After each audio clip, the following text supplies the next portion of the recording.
Assalamualaikum warahmatullahi wabarakatuh. Innal hamdalillah nahmaduhu wa nasta'inuhu wa nastaghfiruh wa na'udzu billahi min shururi anfusina wa min sayyiati a'malina. Man yahdihillahu fala mudilla lahu wa man yudlil fala hadiya lahu.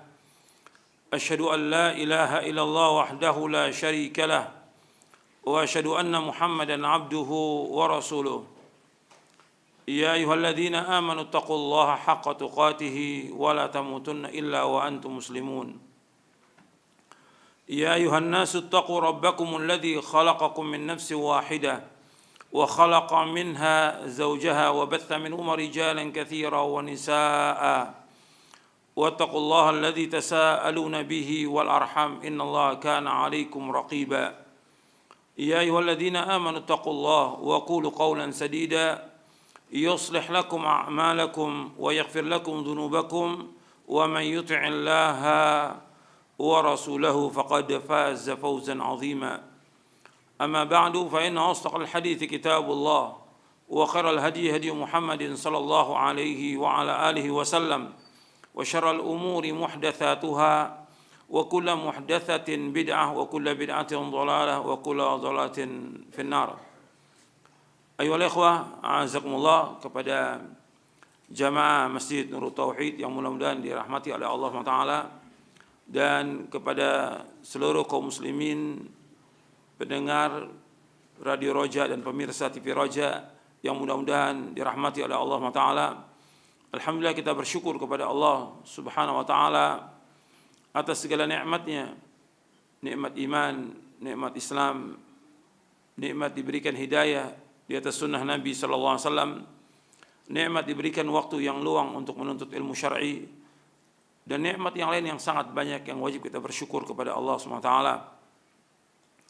Ikhwani fid din, azakumullah, kita bersyukur kepada Allah Subhanahu wa taala, kita masih diberikan oleh Allah Subhanahu wa taala kesempatan waktu yang luang untuk talabul ilmi syar'i. Ini kenikmatan yang besar yang wajib kita bersyukur. Maka gunakan kesempatan ini untuk betul-betul dan sungguh-sungguh belajar, baik yang ada di masjid ini maupun juga yang mendengarkan lewat radio atau juga lewat televisi Roja ini. Tolong diperhatikan, antum gunakan kesempatan untuk bisa memahami Al-Quran wa Sunnah ala fahmi salaf. Dengarkan baik-baik, buka kitabnya, buka bukunya, dan catat, supaya untuk mendapatkan ilmu yang bermanfaat. Dan itu yang kita minta setiap hari. Allahumma inni as'aluka ilman nafi'a wa rizqan thayyiba wa amalan mutaqabbala. Ya Allah, aku minta kepada Engkau ilmu yang bermanfaat, rezeki yang halal, dan amal yang diterima. Pahami baik-baik, karena ini berkaitan dengan masalah akidah, masalah yang penting, masalah yang pokok, yang harus kita tahu, yang harus kita yakini, harus kita pahami, dan harus kita amalkan dalam kehidupan kita. Karena ini merupakan jalan yang lurus, yang wajib kita tempuh menuju kepada Allah SWT. Ini yang kita kaji, kitab Syarah Aqidah Ahlussunnah wal Jamaah. Arti syarah Aqidah Ahlussunnah wal Jamaah yang sudah kita bahas di awal-awal, bahwa pembahasan kita bicara soal akidah, akidah salafus saleh, akidah Ahlussunnah. Dikatakan sunnah mengikuti sunnah Nabi SAW, dikatakan jamaah mengikuti pemahaman para sahabat radhiyallahu anhum ajma'in. Karena banyak orang-orang yang mengaku Ahlussunnah wal Jamaah tapi mereka menyimpang akidahnya, sangat jauh penyimpangannya. Apalagi ketika kita berbicara tentang ini, berkaitan tentang sifat al-ulu, berkaitan tentang istiwa di atas arsy dan yang lainnya, mereka justru tidak menetapkan sifat ini bagi Allah SWT.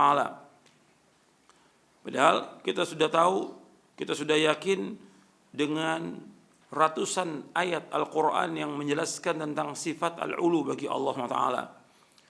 Begitu juga hadis Nabi yang sahih, begitu juga athar dari para sahabat, tabi'in, tabi'ut tabi'in, dan juga penjelasan para imam.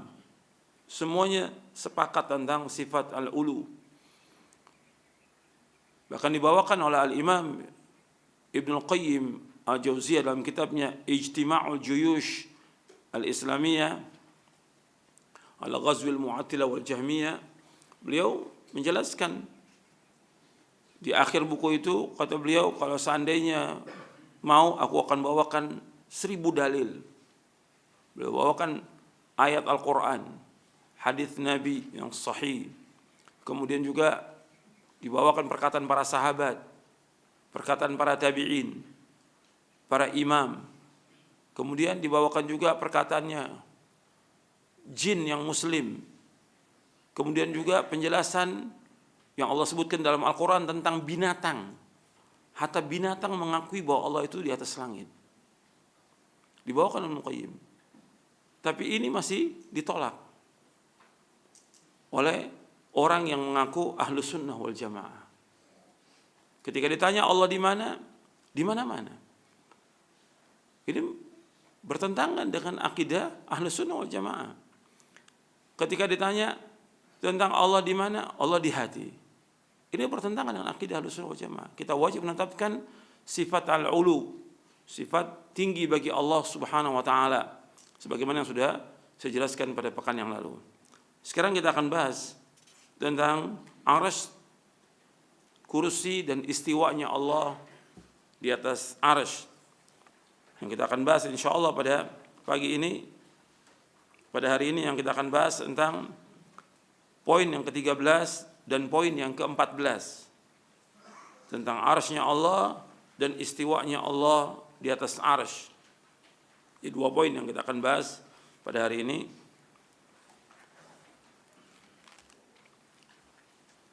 Poin yang ke-13 tentang arsy. Sehingga sana Allah subhanahu wa ta'ala, Ahlussunnah wal Jamaah mengimani bahwa arsy-nya Allah dan kursinya adalah benar adanya. Allah berfirman dalam surah At-Taubah ayat 129, "Fa in tawallau faqul hasbiyallahu la ilaha illahu alaihi tawakkaltu wa huwa rabbul arsyil azim." Maka jika mereka berpaling dari keimanan, maka katakanlah Muhammad, cukuplah Allah bagiku, tidak ada ilah yang berhak diibadahi dengan benar melainkan hanya Allah. Hanya kepadanya lah aku bertawakal, dan dia adalah Rabb yang memiliki arsy singgasana yang agung. Allah juga berfirman dalam surah Al-Mu'minun ayat 116, "Fata'ala Allahul Malikul Haqq la ilaha illa huwa rabbul arsyil karim." Maha tinggi Allah, Raja yang sebenarnya. Tidak ada ilah yang berhak disembah, tidak ada ilah yang berhak diibadahi dengan benar melainkan hanya Allah, Rabb yang memiliki arsy yang mulia. Allah juga berfirman, "Dzul arsyil majid," yang memiliki arsy lagi maha mulia. Allah mensifatkan arsy ini dengan arsyun azim. Allah mensifatkan juga dengan arsyun karim dan juga arsyun majid. Ada yang menyebutkan bahwa al-majid sebagai sifat daripada Allah, dzul arsyil majid. Apabila seorang muslim mengalami kesulitan, Rasulullah SAW mengajarkan untuk membaca la ilaha illallahul azimul halim, la ilaha illallah rabbul arsyil azim, la ilaha illallah rabbus samawati wa rabbul ardi wa rabbul arsyil karim. Ini dihafalkan ini. Ketika kita mengalami kesusahan, kesulitan, atau ada masalah, atau ada muskilah, atau kesedihan atau yang lainnya, baca ini. La ilaha illallahul azimul halim, la ilaha illallah rabbul arsyil azim, la ilaha illallah rabbus samawati wa rabbul ardi wa rabbul arsyil karim, la ilaha illallahul azimul halim, la ilaha illallah rabbul arsyil azim, la ilaha illallah rabbus samawati wa rabbul ardi wa rabbul arsyil karim. Diulang-ulang ini. Tidak ilah yang berhak diibadahi dengan benar melainkan hanya Allah yang maha agung lagi maha penyantun. Tidak ada ilah yang berhak diibadahi dengan benar melainkan hanya Allah, Rabb pemilik arsy yang agung. Tidak ada ilah yang berhak diibadahi dengan benar melainkan hanya Allah, Rabb langit dan juga Rabb bumi, serta Rabb pemilik arsy yang mulia. Di sini disebutkan dengan Rabbul Arsyil Azim. Di sini juga disebutkan dengan Rabbul Arsyil Karim. Jadi arsy-Nya Allah yang maha besar dan juga arsy-Nya Allah yang maha mulia. Hadis ini sahih diriwayatkan oleh Imam Bukhari, Muslim, Tirmidzi dan Ibnu Majah dari sahabat Ibnu Abbas radhiyallahu anhuma. Jadi zikir ini kita baca di saat kita mengalami kesulitan. Ini dibaca. La ilaha illallahul azimul halim, la ilaha illallah rabbul arsyil azim, la ilaha illallah rabbus samawati wa rabbul ardi wa rabbul arsyil karim. Rasulullah SAW juga bersabda, fa idza sa'altumullaha fas'aluhu al-firdaus fa innahu awsatul jannah wa a'lal jannah wa fawqahu arsyur rahmani. Apabila engkau memohon kepada Allah, maka mohonlah kepadanya surga Firdaus. Sesungguhnya ialah surga yang paling utama, surga yang paling tinggi. Di atasnya terdapat arsy Allah yang maha pengasih. Jadi disuruh kita apabila kita berdoa minta Al-Firdaus, surga Firdaus. Nabi menyebutkan sallallahu alaihi wasallam bahwa surga Firdaus itu awsatul jannah, surga yang paling utama, wa alal jannah, surga yang paling tinggi, wa fawqahu arsyur rahman, dan di atasnya itu ada arsy Allah. Jadi langit yang ketujuh, kemudian setelah itu surga, di atas surga itu adalah arsy-Nya Allah. Dan arsy-Nya Allah berada di atas air. Wa kana arsyuhu 'alal ma'. Arsy-Nya Allah berada di atas air seperti yang disebutkan di dalam Al-Qur'an dan juga dalam hadis Nabi yang sahih. Wa kana arsyuhu 'alal ma'. Dan arsy-Nya Allah itu di atas air. Dan samudra itu sangat luas ya. Di dalam kitab Tauhid, di akhir dari kitab Tauhid, kalau antum belajar kitab Tauhid oleh Syekh Muhammad bin Abdul Wahhab rahimahullah, di akhir kitab itu disebutkan tentang jarak antara bumi dengan langit 500 tahun. Antara langit yang pertama dengan langit kedua 500 tahun. Sampai langit yang ketujuh. Setelah itu, setelah langit yang ketujuh 500 tahun juga menuju samudra.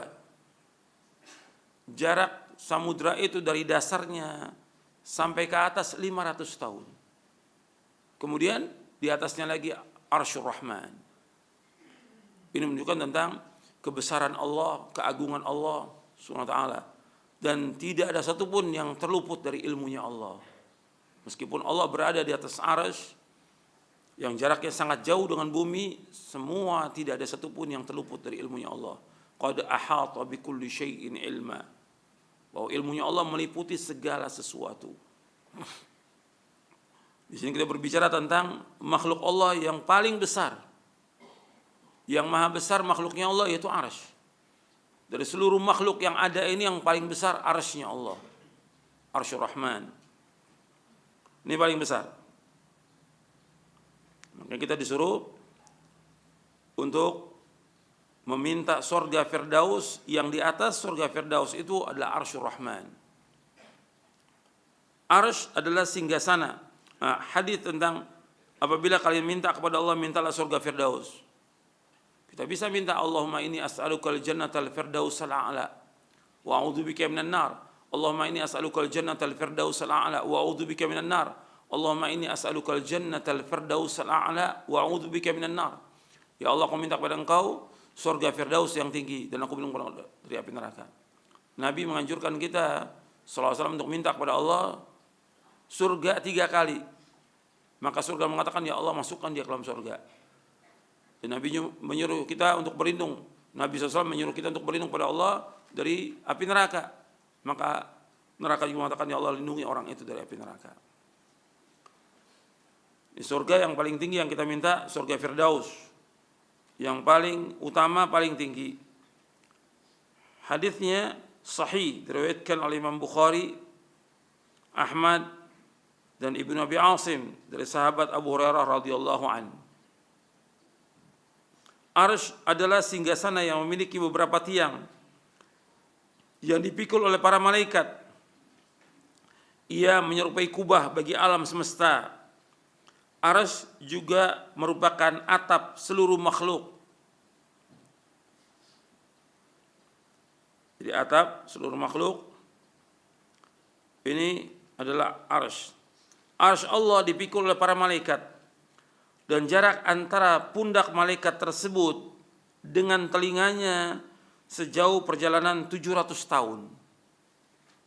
Jadi satu malaikat yang memikul arsy-nya Allah, itu jarak antara telinga dan pundaknya malaikat tersebut jaraknya perjalanan 700 tahun. Menunjukkan besarnya luar biasa malaikat yang memikul arsy-nya Allah. Rasulullah SAW bersabda, "Udzina li an uhadditha an malakin minal malaikatillahi min hamatil arsh. Inna ma baina syahmati udhunihi ila atiqihi masiratu 700 amin." Telah diizinkan bagiku untuk bercerita tentang sosok malaikat dari malaikat-malaikat Allah Azza wa Jal yang bertugas sebagai pemikul arsy. Sesungguhnya jarak antara daun telinganya sampai ke bahunya adalah sejauh perjalanan 700 tahun. Hadis ini sahih, diriwayatkan oleh Imam Abu Daud dari sahabat Jabir bin Abdullah radhiyallahu anhuma. Jadi disebutkan di sini bahwa satu pemikul arsy itu, satu malaikat pemikul arsy, jarak malaikat antara pundaknya sampai telinganya 700 tahun. Menunjukkan besarnya luar biasa malaikat ini. Dan yang memikul arsy-nya Allah itu ada 8 malaikat seperti Allah sebutkan dalam surah Al-Haqqah, "Wa yahmilu arsya rabbika fawqahum yawma idzin thamaniyah." Yang memikul arsy Allah di atas mereka itu pada hari itu ada 8 malaikat. Dalam surah Al-Haqqah ayat 17. Dan Allah juga menyebutkan bahwa malaikat pemikul arsy itu kerjaannya bertasbih kepada Allah dan memohonkan ampun untuk orang-orang yang beriman, seperti Allah sebutkan di dalam surah Ghafir, surah Al-Mu'min, surah yang ke-40 ayat 7. Allah menyebutkan dalam surah Al-Mu'min, surah Ghafir, surah 40 ayat 7. Alladzina yahmiluna al-arsya wa man hawlahu yusabbihuna bihamdi rabbihim wa yu'minuna bihi wa yastaghfiruna alladhina amanu rabbana wasi'ta kulla syai'in rahmatan wa ilma faghfir alladhina tabu wattaba'u sabilaka wa qihim adzabal jahim. Malaikat-malaikat yang memikul arsy dan juga malaikat yang berada di sekitarnya, mereka semuanya bertasbih memuji Rabb mereka, dan mereka beriman kepadanya dan memohonkan ampun untuk orang-orang yang beriman. Wahai Rabb kami, sesungguhnya rahmat dan ilmumu meliputi segala sesuatu, maka ampunilah orang-orang yang taubat kepadamu, yang mengikuti jalanmu, dan lindungi mereka dari azab neraka jahim. Jadi Allah menyebutkan tentang malaikat pemikul arsy, pekerjaan mereka bertasbih. Semua malaikat itu pekerjaan mereka bertasbih siang dan malam. Yusabbihuna al-laila wan nahara la yafturun. Mereka bertasbih siang dan malam dan tidak pernah berhenti. Itu pekerjaannya mereka. Dan malaikat tidak butuh makan. Malaikat enggak butuh minum.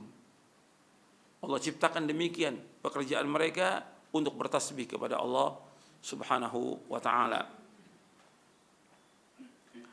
Rasulullah SAW juga bersabda tentang arsy dan kursi Rasulullah SAW bersabda, "Mas samawatu sab'u fil kursi illa ka halqatin mulqah bi ardi falah. Wa fadlu arsy 'alal kursi ka fadli tilkal falah 'ala tilkal halqah." Perumpamaan langit yang 7 dibandingkan dengan kursi seperti cincin dilemparkan di padang Sahara yang sangat luas. Dan keunggulan arsy atas kursi seperti keunggulan padang Sahara yang luas itu atas cincin tersebut. Hadits ini sahih, diriwayatkan oleh Muhammad bin Abi Syaibah dalam Kitabul Arsh dari sahabat Abu Dzar Al-Ghifari radhiyallahu an, disahihkan oleh Syekh Al-Albani dalam silsilah hadits as-sahihah di juz yang pertama.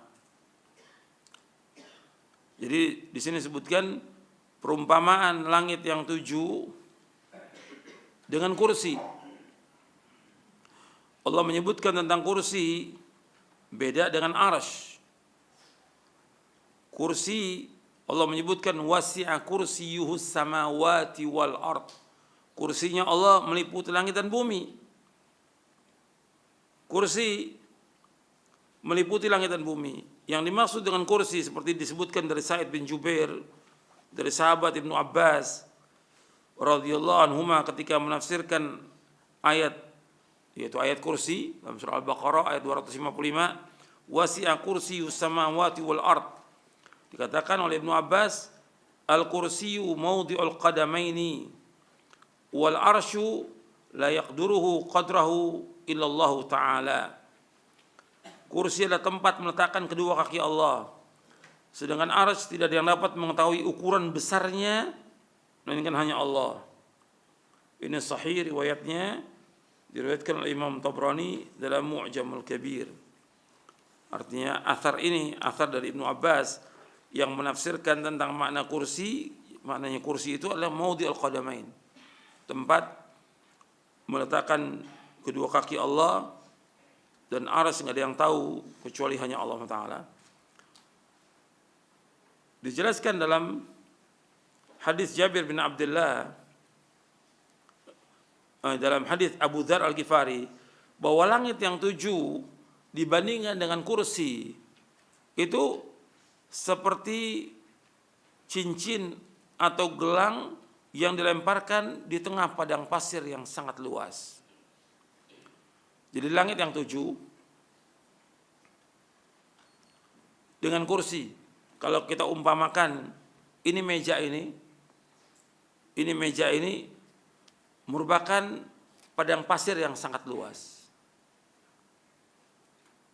Kemudian langit yang 7 itu seperti gelang atau cincin. Nah, padang pasir yang luas ini adalah kursi. Perumpamaan untuk menggambarkan langit yang 7 gelang yang dilemparkan di tengah padang pasir yang sangat luas. Berarti langit yang 7 itu sangat kecil dibandingkan apa? Kursi. Kursi dibandingkan dengan arsy sama seperti itu. Arti kursi itu seperti cincin atau gelang, dan arsy itu seperti padang pasir yang sangat luas. Paham ya? Ya.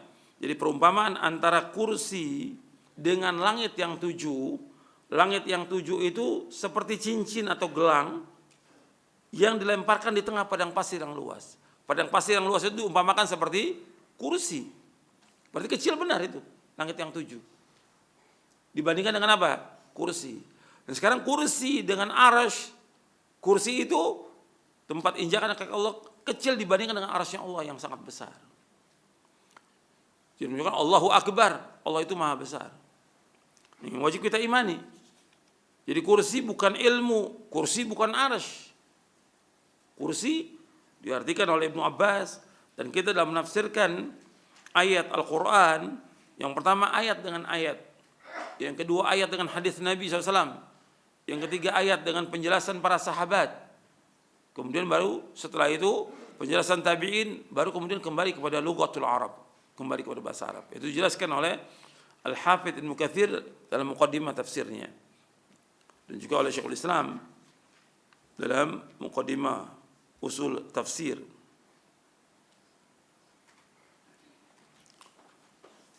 Imam At-Tahawi rahimahullah yang wafat tahun 321 Hijriah mengatakan, Allah tidak membutuhkan arsy dan apa yang ada di bawahnya. Allah meliputi segala sesuatu yang berada di atas segala sesuatu. Allah meliputi segala sesuatu dan Allah berada di atas segala sesuatu. Maksudnya Allah dari seluruh makhluk ini, Allah yang paling tinggi sudah berada di atas arsy. Dan Allah tidak memberi kemampuan kepada makhluknya untuk mengetahui segala sesuatu. Jadi Allah berada di atas arsy dan Allah di atasnya segala sesuatu.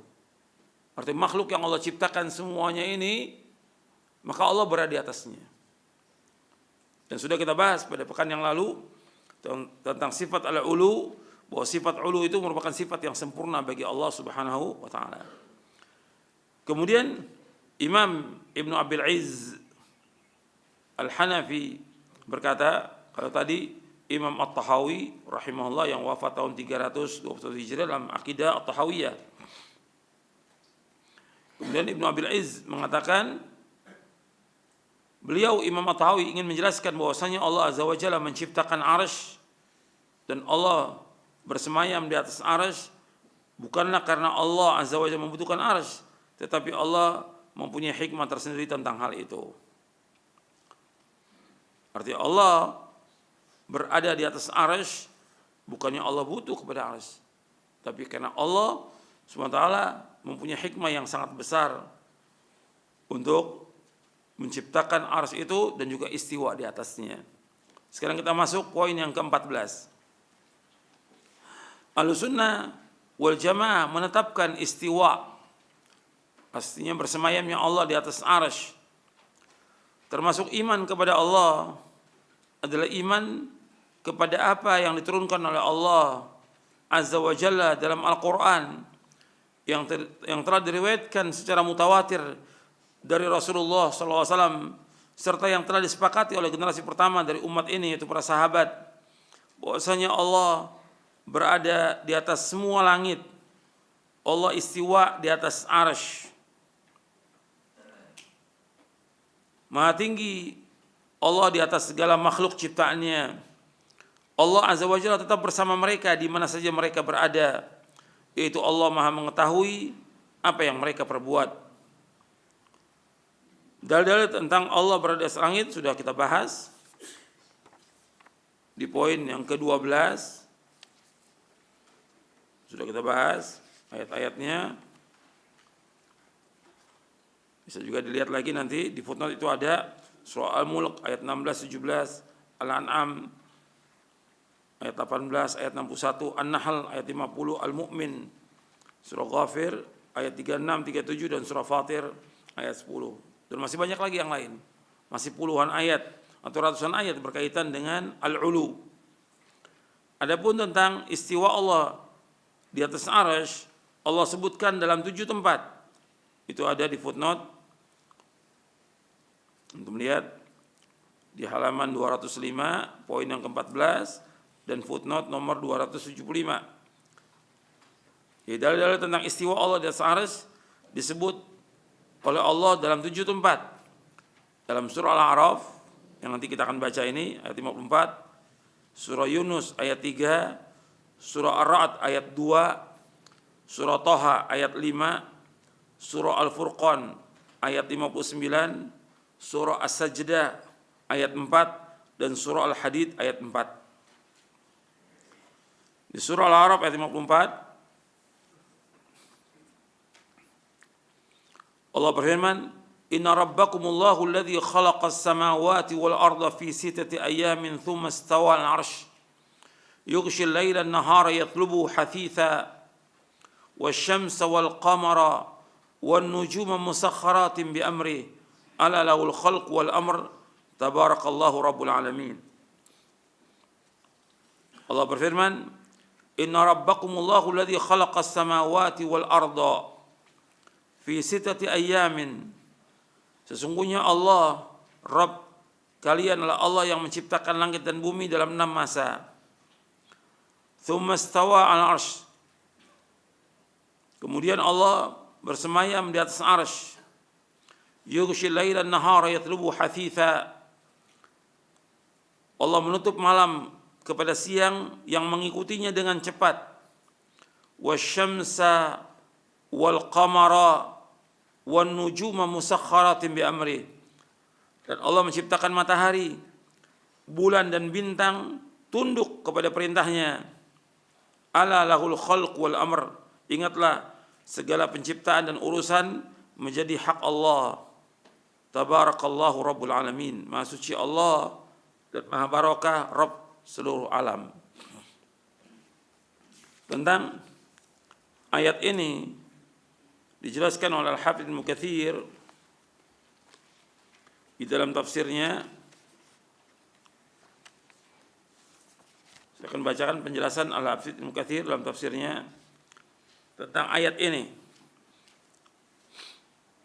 Kata Al-Hafidz Ibnu Katsir, yang ada di sini terjemahan, saya akan bacakan bahasa Arabnya dulu.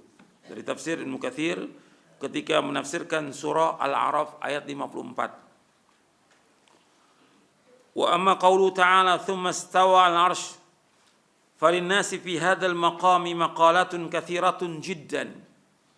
Laisa hadza mawdi'u bastiha wa innama yuslaku fi hadzal maqami madhhabu as-salafis salih Malik wal Auza'i والثوري والليث بن سعد والشافعي وأحمد بن حنبل وإسحاق بن راهويه وغيرهم من أئمة المسلمين قديما وحديثا وهو إمرارها كما جاءت من غير تكييف ولا تشبيه ولا تعطيل والظاهر المتبادر إلى أذهان المشبهين منفي عن الله فإن الله لا يشبه شيء من خلقه وليس كمثله شيء وهو السميع البصير بل الأمر كما قال الأئمة منهم نعيم بن حماد الخزاعي شيخ البخاري من شبه الله بخلقه فقد كفر ومن جحد ما وصف الله به نفسه فقد كفر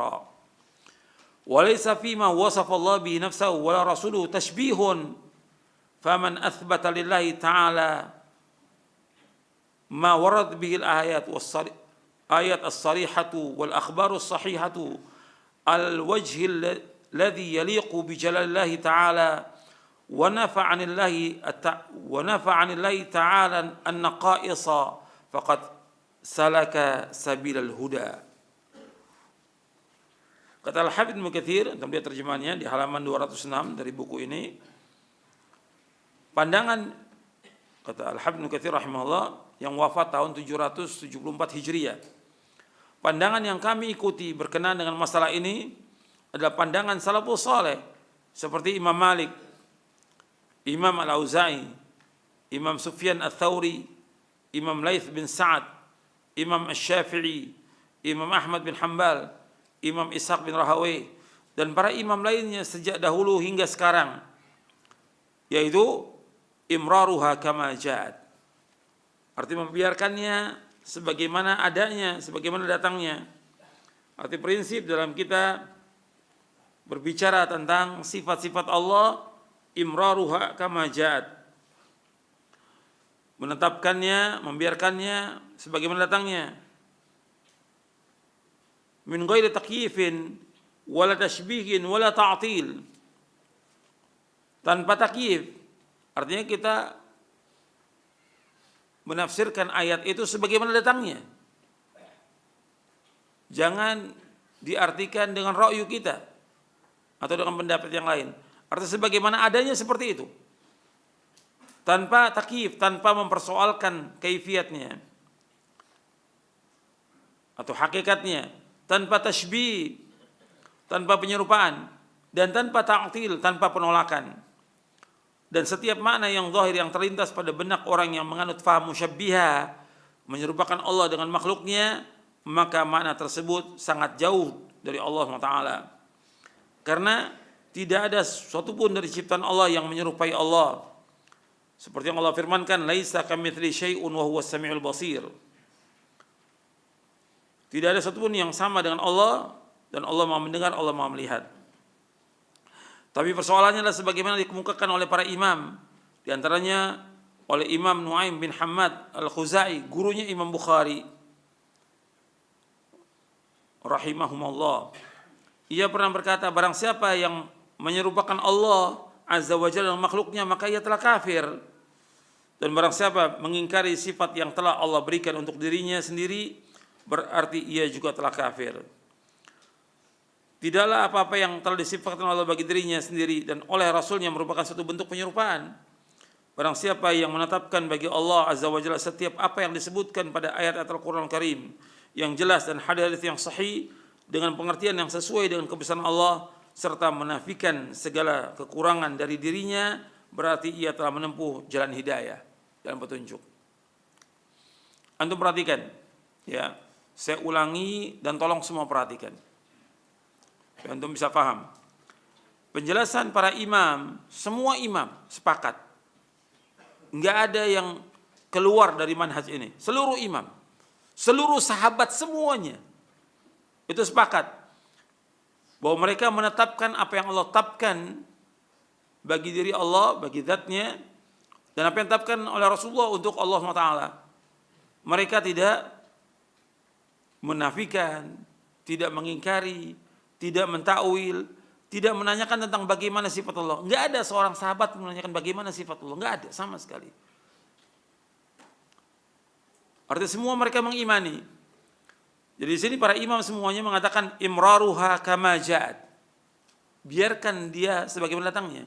Ketika disebutkan tentang Ar-Rahman al-Arsy istawa, Allah istiwa di atas arsy, ya kita tetapkan demikian.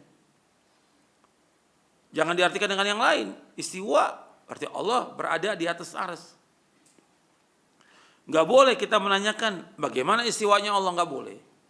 Enggak boleh juga menyerupakan, tasbih enggak boleh. Enggak boleh juga ta'til, menolak, tidak boleh. Wajib mengimani, menetapkan. Dan setiap makna zahir yang terlintas pada benak orang yang mengenal paham musyabbiha, menyerupakan Allah dengan makhluknya, maka makna tersebut sangat jauh dari Allah. Karena tidak ada satupun dari ciptaan Allah yang menyerupai Allah. Jadi mereka mempunyai paham kalau kita menetapkan Allah istiwa di atas arsy, kata mereka ini, berarti sama dengan makhluk. Makhluk juga bisa istiwa di atas kursi, bisa istiwa di atas kendaraan atau binatang atau yang lainnya. Ini pemahaman musyabbiha. Sehingga kata mereka, kalau itu sama dengan makhluk, maka kita nafikan dari Allah.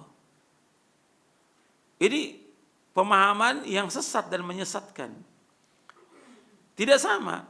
Istiwanya Allah di atas arsy tidak sama dengan istiwanya manusia atau raja di singgasana mereka. Beda jauh.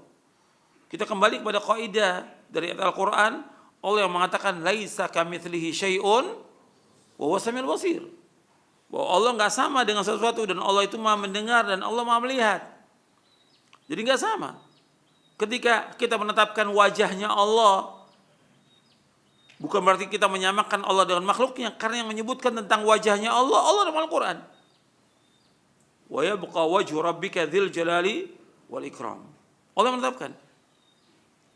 Ketika Allah menyebutkan tentang tangan Allah, kita wajib menetapkan tangan Allah. Bukan berarti kita menyamakan tangannya Allah dengan makhluknya, tidak. Wajib kita menetapkan. Hakikat dari sifat-sifat itu wajib kita tetapkan. Tapi kita nggak tahu tentang apanya, tentang bagaimananya, tentang hakikat wajah, hakikat tangan, hakikat istiwa. Kita wajib menetapkan hakikat itu. Dan orang Arab semua tahu tentang artinya. Makna wajah, tangan, kaki, istiwa, tahu semua orang Arab. Semuanya. Dari zaman wahyu ini turun dan Allah berfirman kepada mereka dan Nabi sampaikan kepada umatnya, mereka paham. Wajib tetapkan. Tapi tentang kaifiatnya, bagaimana istiwanya Allah, bagaimana tangan Allah, bagaimana wajah Allah, nggak ada yang tahu. Karena Allah tidak menjelaskan. Dan Rasulullah SAW tidak menjelaskan. Kita wajib apa di sini? Mengimani. Artinya kita mengimani sebagaimana adanya. tidak boleh menanyakan tentang bagaimana hakikatnya, bagaimana sifat itu. Nggak boleh kita menyerupai Allah dengan makhluknya, nggak boleh kita mengingkari, nggak boleh kita mentakwil, nggak boleh. Makanya ketika orang menyamakan Allah dengan makhluknya, dikatakan oleh Nuaim bin Hammad al-Khuzai kafir. Man syabbaha Allah bi khalqi faqad kafar. Nuaim bin Hammad al-Khuzai gurunya Imam Bukhari. Kata Ibnu Katsir, man syabbaha Allah, kata Ibnu Katsir, bahwa Nuaim bin Hammad al-Khuzai mengatakan rahimahullah, man syabbaha Allah bi khalqi faqad kafar. Barang siapa menyerupakan Allah dengan makhluknya, maka dia kata kafir. Jadi ketika kita menetapkan Allah di atas arsy, bukan berarti kita ini menyamakan Allah dengan makhluknya, tidak. Justru ini jalan yang selamat. Jadi mereka menganggap bahwa kita atau salafus saleh yang menetapkan Allah istiwa, Allah menetapkan wajah Allah, menetapkan tangan Allah, dianggap oleh mereka mujassimah atau musyabbihah. Dianggap oleh mereka apa? Mujassimah. Musyabbihah artinya orang-orang yang menetapkan Allah sama seperti makhluknya. Tidak. Salafus saleh sangat jauh dari itu.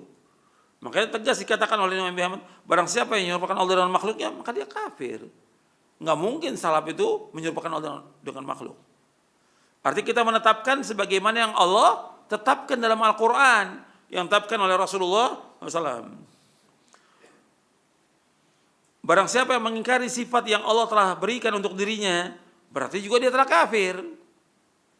Allah menetapkan tentang sifat istiwa bagi Allah, yang merupakan sifat dzatiyah dan sifat fi'liyah bagi Allah.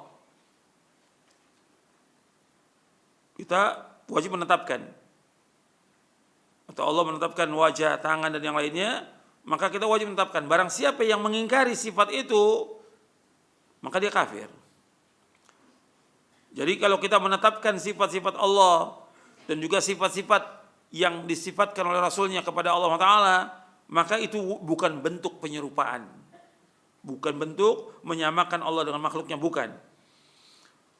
Barang siapa yang menetapkan bagi Allah setiap apa yang disebutkan pada ayat Al-Quran Karim yang jelas dan hadits Nabi yang sahih dengan pengertian yang sesuai dengan kebesaran Allah, serta menafikan segala kekurangan dari dirinya, semua sifat kurang kita nafikan, berarti ia telah menempuh jalan hidayah petunjuk. Berarti orang yang tidak mengikuti jalan ini pasti sesat. Sudah terbukti dari firqah-firqah yang sesat, ya mereka sesat terutama dalam masalah ini, dalam masalah asma wa sifat, nama dan sifat. Sesat mereka. Sudah jelas ini penjelasan dari Allah begini, dari hadis begini, dari penjelasan sahabat begini, mereka mengingkari. Ya Mu'attilah, Jahmiyah. Kata mereka, nggak mungkin Allah punya sifat ini. Kalau Allah punya sifat ini berarti sama dengan makhluknya. Kita wajib mensucikan. Artinya mereka mengingkari semua sifat. Maka dikafirkan oleh para ulama. Maka dikatakan al-Jahmiyah itu kufar, Jahmiyah itu kafir.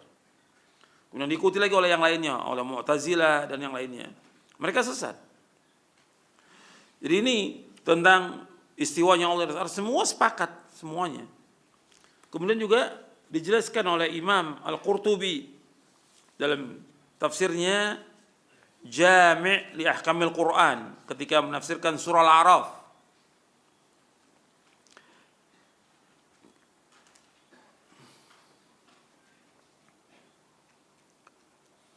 Kata beliau begini, Tsumma istawa al-'arsy. Kata Imam Al-Qurtubi rahimahullah, Imam Qurtubi ini lebih dahulu dari Imam Al-Hafidz Ibnu Katsir. Kalau Al-Hafidz Ibnu Katsir wafatnya tahun 774 Hijriah. Kalau Imam Al-Qurtubi wafat tahun 671 Hijriah. Beda 100 tahun. Lebih dahulu. Kata Imam Al-Qurtubi dalam kitabnya Al-Jami' Al Quran yang terkenal dengan tafsir Al-Qurtubi. Itu Imam Abu Abdullah Muhammad bin Ahmad bin Abi Bakar bin Farah Al-Ansari Al-Khadraji Syamsuddin Al-Qurtubi. Kata beliau, "Tsumma istawa al-'arsy, hadhihi mas'alatul istiwa walil ulama fiha kalamun wa ijra." Tentang masalah istiwa ini banyak perkataan dan banyak pendapat. Qad bayyana aqwal ulama fiha fil kitab al-asna fi syarh asma'illahi al-husna wa sifatil ula. Wa dzakarna fiha hunaka 14 qaulan. Kata Imam Al-Qurtubi bahwa saya sudah sebutkan tentang masalah ini perkataan ulama dalam kitabnya Al-Asna fi Syarh Asma'il Husna wa Sifatil Ula. Kami sebutkan ada 14 perkataan. Tapi ini semuanya nggak benar, yang benar cuma satu. Dan perkataan dari mutaqaddimin, mutaakhirin tentang wajibnya kita mensucikan Allah dari sifat jihad, tahayyuz dan yang lainnya, kata beliau. Kemudian setelah itu beliau mengatakan begini, wa qad kana salaful awwalu radhiyallahu anhum la yaquluna binafil jihad wa la yantiquna bidzalik bal nataquhum wal kafatu bi itsbatiha lillahi ta'ala kama nataqa kitabuhu wa akhbarat rusuluhu. Kata Imam Al-Qurtubi, sesungguhnya salaf generasi yang pertama, mudah Allah meridhoi mereka semuanya, mereka tidak mengatakan untuk menafikan jihad ulu, jihad arti arah atas. Dan mereka enggak mengatakan, ini kan istilah arah jihad ini adanya belakangan. Di zaman sahabat enggak ada, zaman tabi'in enggak ada, zaman tabi'ut tabi'in enggak ada, zamannya para imam yang 4 tidak ada, belakangan ada. Setelah masuknya ilmu filsafat dan diterjemahkan yang buku-buku filsafat di abad kedua Hijriah, baru ada istilah ini. Sebelumnya enggak ada, sama sekali enggak ada. Jadi enggak ada seorang ulama salaf mengatakan demikian. Bahkan mereka mengucapkan, dan semuanya, semua ulama salaf menetapkan bagi Allah sebagaimana yang telah ditetapkan oleh Allah dalam Al-Quran dan dikabarkan oleh para rasulnya. Walam yunkir ahadun minas salafis salih annahu istawa ala arsy haqiqatan wa khussal arsyu bidzalik li'annahu a'zamu makhluqatihi wa innama jahilu kayfiyatal istiwa fa innahu la tu'lamu haqiqatuhu. Enggak ada seorang dari ulama salaf, enggak ada sama dari sahabat, tabi'in, tabi'in, enggak ada seorang pun yang mengingkari bahwa Allah bersemayam di atas arsy secara hakikatnya. Disebutkan arsy pada ayat itu karena arsy itu merupakan makhluk yang paling besar dari seluruh makhluk yang ada. Yang mereka tidak ketahui tentang kaifiyat istiwa Allah. Karena tidak ada yang tahu tentang hakikatnya. Ini pernyataan dari Imam Al-Qurtubi. Meskipun Imam Al-Qurtubi condong kepada pendapat Asy'ariyah, tapi di sini dia mengatakan benar ini tentang ayat ini, bahwa ulama salaf menetapkan secara hakikat.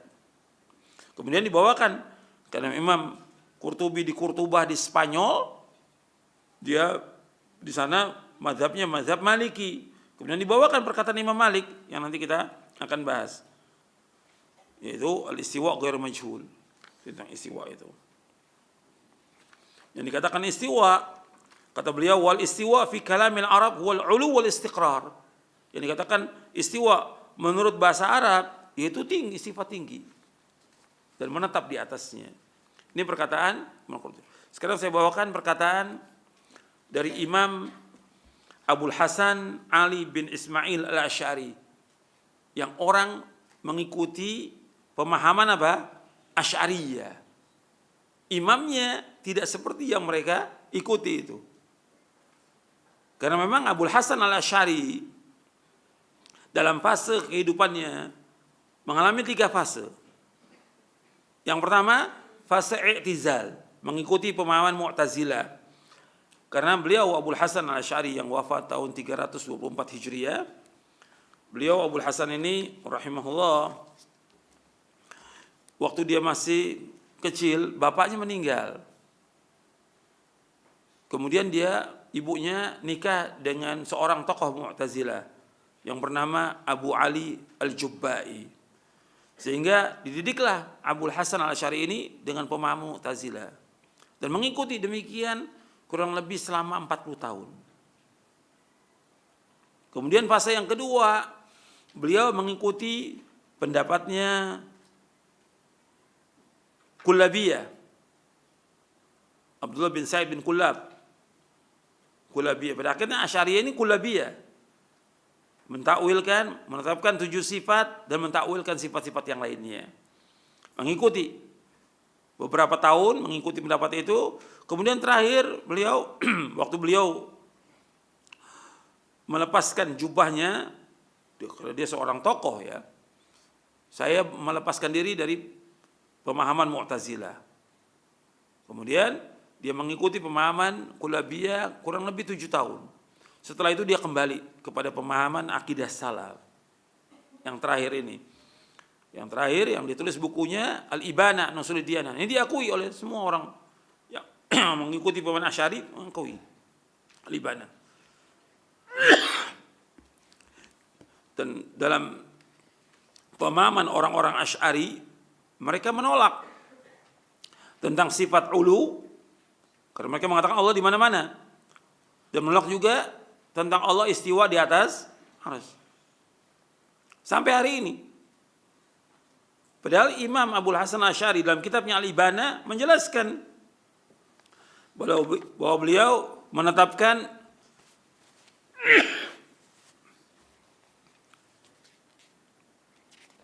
tentang masalah ini. Bab Zikril Istiwa ala Arsy. Di kitab Al-Ibana an Ushulid Diyanah. Beliau membawakan bab Zikril Istiwa ala Arsy. Kata beliau begini, fa in qala qailun ma taquluna fil istiwa? Qila lahu naqulu innallaha azza wa jalla mustawin ala arsyihi kama qala ta'ala ar-rahmanu al-arsy istawa. Wa qad qala al-maliku azza wa jalla ilayhi yas'adul kalimut thayyib. Wa qala barrafa'u Allah ilayhi. Wa qad qala azza wa jalla yudabbirul amra minas sama'il ard thumma ya'ruju ilayhi. Dan seterusnya. Kata, apabila ada orang mengatakan, bagaimana pendapat kalian tentang istiwa? Maka katakanlah kepadanya, kami, maksudnya Abul Hasan Al-Asy'ari dan orang mengikutinya, berpendapat sesungguhnya Allah Azza wa Jalla istiwa di atas arsy. Sebagaimana Allah berfirman di dalam surah Thaha ayat 5, Ar-Rahmanu al-arsy istawa. Dan di buku ini ada surah Thaha ayat 5, Ar-Rahman al-arsy istawa. Dan Allah juga sebagai Raja Azza wa Jalla mengatakan kepada Allah naik kalimat yang baik. Ini sudah kita bahas ayat ini pada pekan yang lalu tentang sifat ulu. Allah juga berfirman, bahkan Allah mengangkat Nabi Isa kepadanya. Allah juga berfirman, yudabbirul amra minas sama'il ard. Dalam surah As-Sajdah ayat 5, Allah mengatur urusan dari langit ke bumi, kemudian urusan naik kepadanya, menunjukkan Allah di atas dan seterusnya. Kemudian setelah itu beliau menyebutkan lagi, falamma kana al-arsyu fawqa samawat. Ini saya enggak bawakan dalil-dalil tentang ayat-ayat karena sudah saya bawakan di buku Syarah Aqidah ini tentang sifat ulu.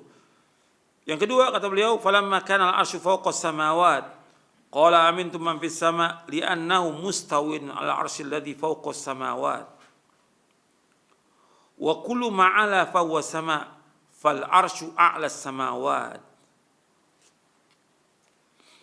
Jadi kata beliau, kata Abul Hasan Al-Asy'ari rahimahullah, arsy itu di atas langit. Ketika Allah mengatakan, apakah kalian merasa aman dengan yang di langit? Allah istiwa di atas arsy yang merupakan atasnya seluruh langit. Dan semua yang di atas adalah langit. Dan arsy merupakan langit yang paling tinggi. Di atasnya langit yang paling tinggi. Kemudian beliau mengatakan lagi, wa ra'ayna al-muslimina jami'an yarfa'una aydiyahum idza da'u nahwa as-sama' li'anna Allah 'azza wa jalla mustawin 'ala 'arsy alladhi huwa fawqa as-samawat. Falaula anna Allah 'azza wa jalla 'ala al-'arsy lam yarfa'u aydiyahum nahwa al-'arsy.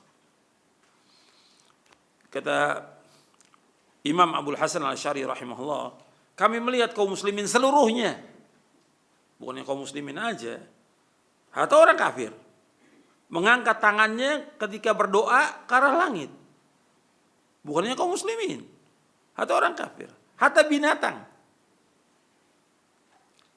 hatta semut itu mengangkat ke langit. Dalam riwayat yang sahih. Karena Allah, kenapa mereka mengangkat ke langit? Karena Allah berada di atas arsy, yang merupakan di atasnya langit. Kalau seandainya Allah tidak berada di atas arsy, mereka nggak akan angkat tangan mereka ke langit. Ini fitrah. Artinya manusia, jin, binatang, semuanya mengangkat ke langit. Demikian.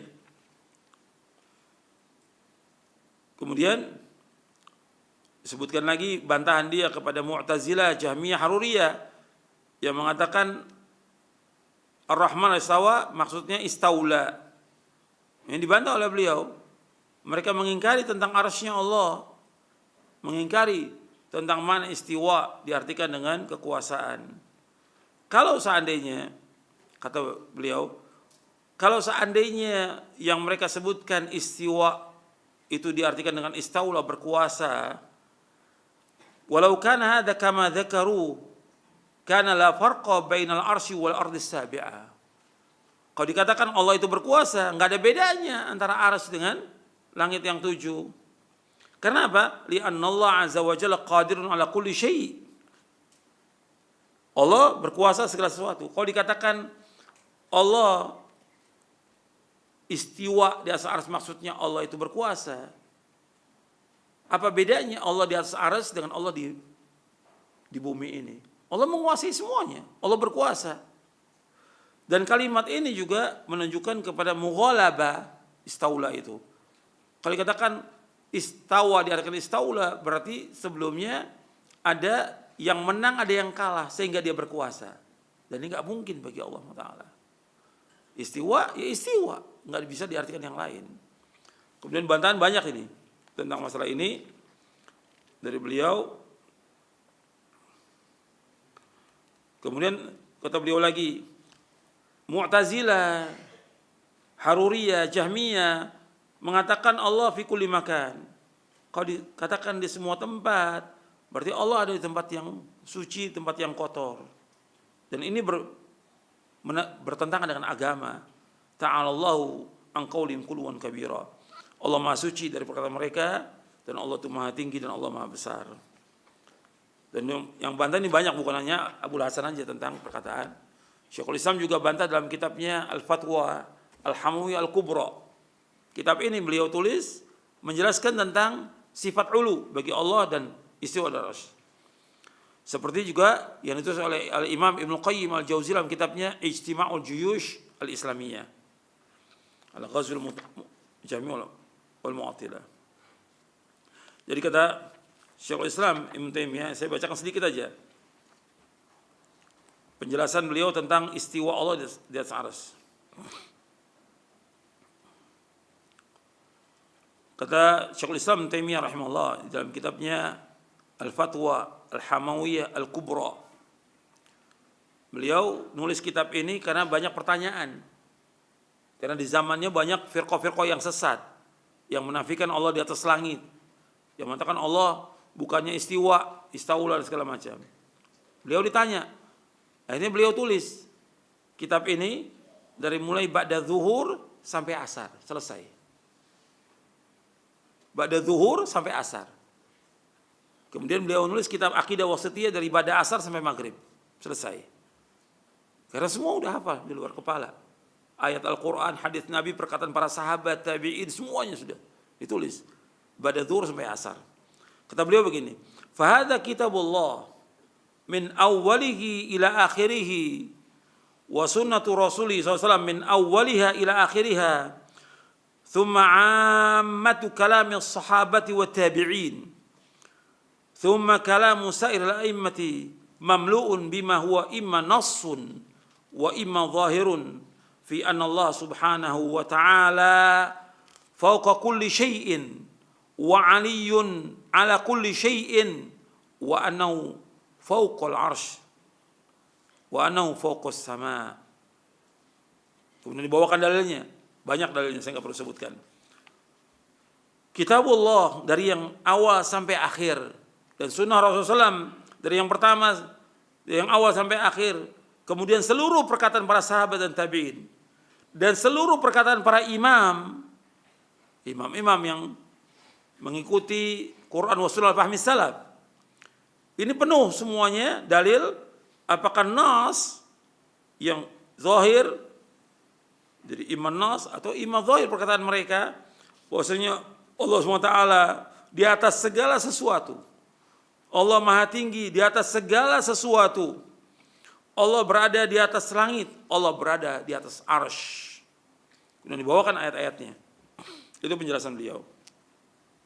Kemudian beliau juga menyebutkan lagi di halaman yang lain, kata beliau, wa'lam laisa fil aqli sharih wala fil naqli sahih ma yujibu mukhalafata tariqati salafiyati aslan. Kata beliau, ketahuilah, tidaklah akal yang waras, tidak juga nakal yang sahih yang mewajibkan kita untuk menyalahi jalannya salafus saleh. Artinya secara akal, secara dalil, kita ini wajib mengikuti apa? Pemahaman salafus saleh. Makanya ketika orang menyalahi pemahaman para sahabat, mereka pasti sesat. Dan dipertanyakan tentang akalnya mereka. Kalau akalnya mereka waras, mesti mereka mengikuti. Kalau hatinya baik, hatinya sehat, akalnya waras, dan dia dapat petunjuk, mesti mengikuti salafus saleh. Ketika dia nggak mengikuti salafus saleh, berarti akalnya nggak beres, hatinya nggak beres, dan dia tidak mengikuti dalil. Ini dibawakan penjelasannya. Makanya Syekhul Islam juga punya buku, punya kitab untuk membantah cara berpikirnya mereka. Dalam kitabnya Dar'u Ta'arudul Aql wan Naql, 7 jilid untuk membantah cara berpikirnya mereka itu yang tidak benar. Sama seperti Al-Imam Ibnu Qayyim juga membantah tentang cara berpikir mereka yang salah di dalam kitabnya As-Sawa'iq Al-Mursalah. Jadi ini jelas ini bahwa kita wajib menetapkan jalan yang harus kita tempuh, jalannya salafus saleh. Ini jalan selamat. Kalau mengikuti yang lain, mereka juga bingung. Kalau ditanya nih sekarang tokoh-tokoh yang mereka mengatakan ahlu sunnah, katanya mereka, padahal hakikatnya mereka Asy'ariyah. Allah di mana? Bingung mereka. Di semua tempat. Kalau kita berdoa gimana dong? Kalau semua tempat. Kalau di bawah kita berdoa ke bawah. Ini. Coba bingung ya mereka juga. Di mana Allah? Di atas, di bawah, di kanan, di kiri, dalam alam, di luar alam. Mereka juga bingung. Makanya sudah saya bawakan pada pekan yang lalu bagaimana bingungnya Imam Fakhrul Razi. Di akhir ayatnya mereka bingung. Akhirnya kembali kepada pemahaman salaf. Semuanya seperti itu. Maka yang aman, yang selamat, yang wajib kita ikuti, mengikuti Quran wa sunnah al-fahmi salaf. Terjaga hati kita, terjaga akal kita, dan selamat. Karena kita ingin selamat di akhirat. Yang terakhir, kita lihat di sini tentang Ar-Rahman al-Arsy istawa. Allah bersemayam di atas arsy dalam surah Thaha ayat 5. Ketika Imam Malik rahimahullah yang wafat tahun 179 Hijrah ditanya tentang istiwa Allah, maka beliau menjawab, al-istiwa'u ghairu majhulin wal kaif ghairu ma'qulin wal imanu bihi wajib was su'alu anhu bid'ah wa ma araka illa dhalla. Istiwanya Allah itu maklum, sudah diketahui maknanya. Sering orang mengartikan al-istiwa'u ma'lum. Wal kaif ghairu ma'qul, wal kaif majhul. Dan kaifiatnya tidak dapat dicapai dengan nalar, tidak diketahui. Wal imanu bi wajib, mengimani wajib. Menanyakan tentang itu lebih bid'ah, dan aku tidak lihat engkau kecuali kesesatan. Kemudian Imam Malik rahimahullah memerintahkan orang untuk mengeluarkan orang tersebut dari majelisnya. Bisa dilihat dalam Mukhtasar Al-Ulu bil Al-Ghaffar oleh Imam Adz-Dzahabi. Jadi Imam Adz-Dzahabi menulis kitab khusus tentang ulu, sifat ulu bagi Allah. 2 jilid, Mukhtasar Al-Ulu bil Al-Ghaffar. Jadi Imam Malik rahimahullah berada di Madinah, di Masjid Nabawi ngajar. Belum pernah ada orang bertanya tentang bagaimana istiwa. Tiba-tiba ada orang bertanya. Karena dari zaman sahabat, tabi'in, nggak ada yang bertanya tentang istiwanya Allah. Nggak ada yang tanya. Semua mengimani. Tiba-tiba orang bertanya, Allah Ar-Rahman Istawa, istiwanya bagaimana? Diam Imam Malik. Diam dulu, diam lama sampai bercucuran keringatnya. Karena belum pernah ada yang bertanya tentang kaifiyat sifat Allah, nggak ada yang tanya. Ketika tanya itu, sebelum Imam Malik mengatakan ini, al-istiwa ghairu majhul wal kaif ghairu ma'qul wal iman bihi wajib was su'alu anhu bid'ah. Kata Imam Malik bahwa istiwa itu maklum, sudah diketahui maknanya. Dan kaifiat tidak dapat dicapai dengan nalar, tidak dapat diketahui. Beriman wajib dan menanyakan tentang itu bid'ah. Maka dikeluarkan orang itu.